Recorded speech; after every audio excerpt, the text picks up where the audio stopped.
You know how I always harp on you to get on a scale that tells you your body fat? And I think it's important to revisit this. And I think I remember saying this. Hopefully this is not a repeat, but the idea of weight is really antiquated. It's really also misunderstood, but this is still probably what people use as a measure of their change. You jump on a scale, they look at that number and they jump off, and that sort of dictates how they feel. But a lot of these new scales have the body fat built in, so you have to actually sit there and wait, let it record, calculate the body fat, and read out that number. It's a little bit different, takes a little bit longer, but it's valuable because what it tells you is what proportion of your current weight is fat versus organs and muscle and bones and all that other stuff.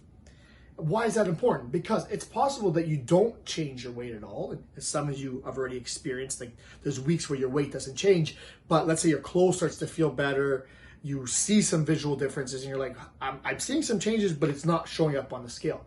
Why is that?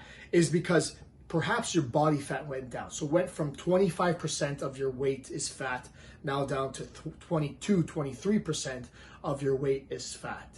Now, let's say your weight stayed at an even 150 pounds, right? Just a round number.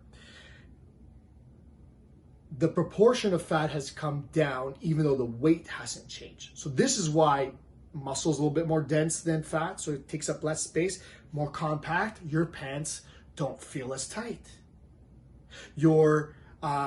You look different because you can see a little bit more tone in the muscles because some of the snow, some of the fat on those muscles has melted.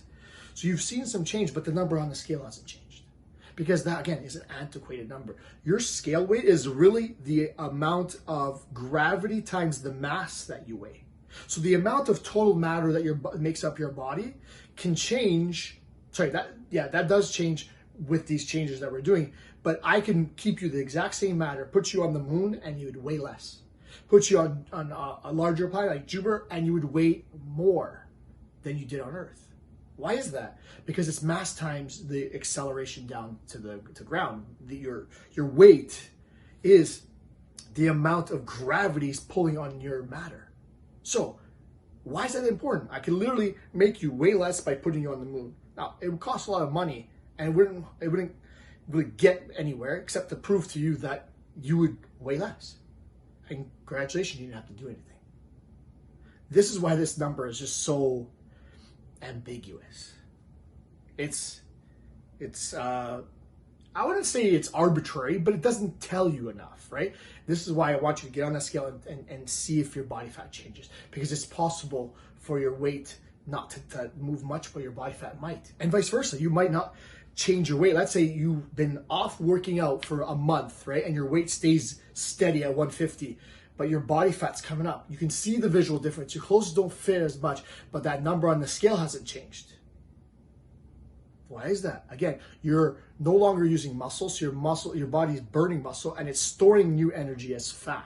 So it's technically replacing muscle with fat. Now that thing doesn't happen directly. Muscle doesn't directly turn to fat and vice versa. But in the process, the proportions change. So this is why I've always argued for you to use a smarter scale, and I will continue to, because it will tell you more. And that way we can know what we're doing is working the way it's intended to. So get on that smart scale if you already haven't.